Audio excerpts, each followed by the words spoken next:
The Chicago skyline stretched endlessly, a sea of glass and steel reflecting the golden hues of sunset. From his corner office on the 45th floor, Ethan Caldwell had the perfect view, and yet, he felt nothing. At 47 years old, Ethan had everything: a billion-dollar company, a luxury penthouse, an Aston Martin parked downstairs, but deep down, something was missing.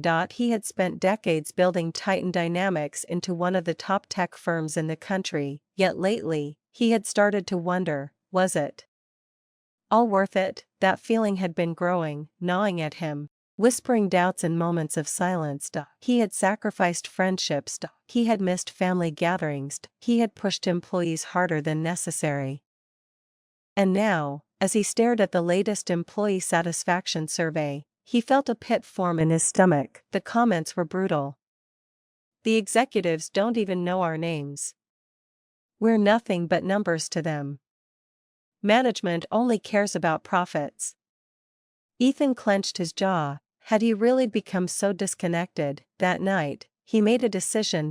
If he wanted the truth, he needed to go where the truth lived, among the employees themselves. A week later, a new hire walked into Titan Dynamics. His name? Ben Carter. Ben wasn't a CEO. Ben wasn't important. Ben was just another low-level IT support guy, hired to fix computers and reset passwords. Of course, Ben didn't exist. Ben was Ethan Caldwell, disguised, dressed in cheap khakis, a wrinkled button-up, and a plastic watch. He stepped into his own company, unrecognized and unimportant, and what he saw shocked him. People rushed past him without a glance. When he introduced himself to his new team, he received half-hearted nods. The other IT employees barely spoke to him. At lunch, he sat in the break room alone, surrounded by people too busy looking at their phones to even acknowledge him. For the first time, Ethan felt what it was like to be invisible.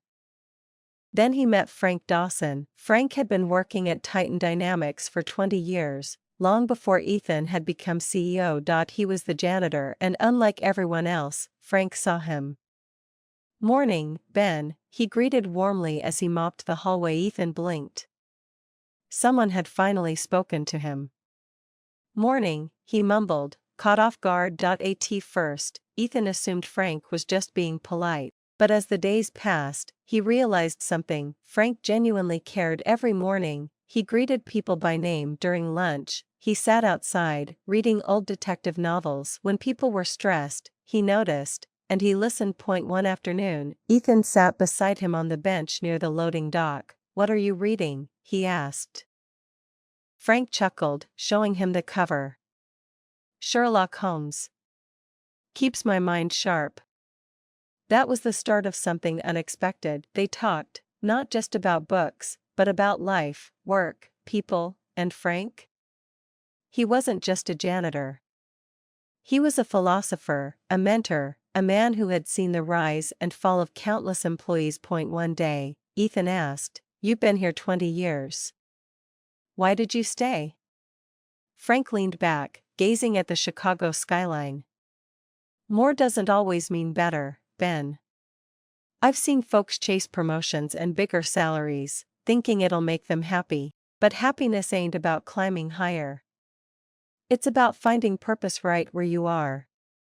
Ethan felt something shift inside him. He had spent his whole life climbing, but what had he lost? By day 3, Ethan had seen enough. He had felt the loneliness of being an invisible employee. He had witnessed the arrogance of upper management, and then, he saw something that shook him to his core. Late one evening, after most employees had gone home, Ethan stayed behind to observe the night shift crew, the people who cleaned, repaired, and maintained the building. That's when he saw it. 2 employees in the supply closet were arguing. "I saw you take extra office supplies," one accused. "Are you serious?" "I didn't take anything," the other snapped. Tension grew. Voices rose.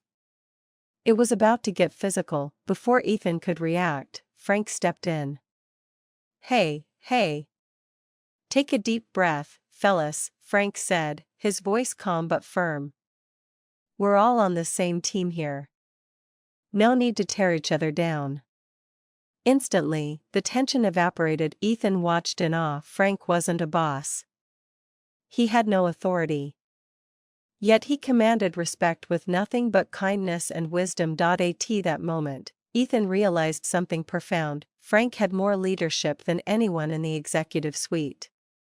The next morning, Ethan called for an all-staff meeting. Employees gathered, murmuring in confusion. At the front of the room, Ethan removed his glasses and straightened his posture. Then, in a calm voice, he spoke. "You may not recognize me, but I've been working among you all week." The room fell silent.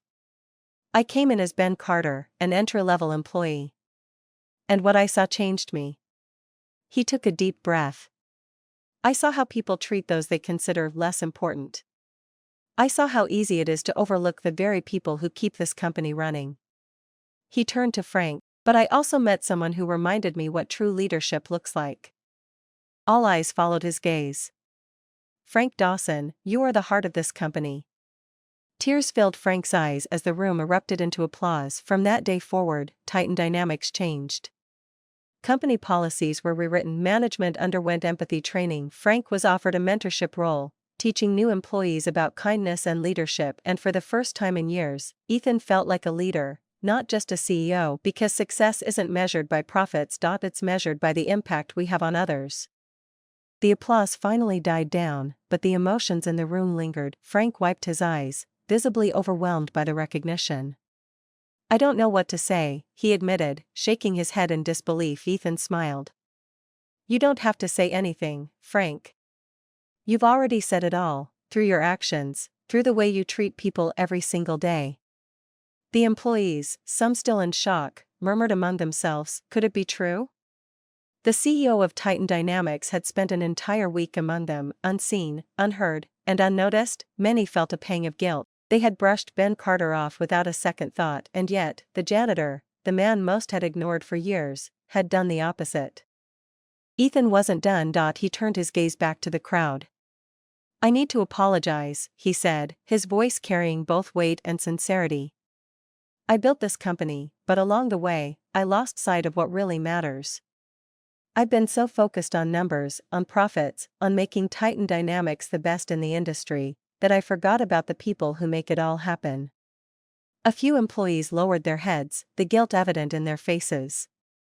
"No one should feel invisible in their own workplace," Ethan continued. "And yet, that's exactly how many of you feel. I know this now because I felt it too." He let his words settle.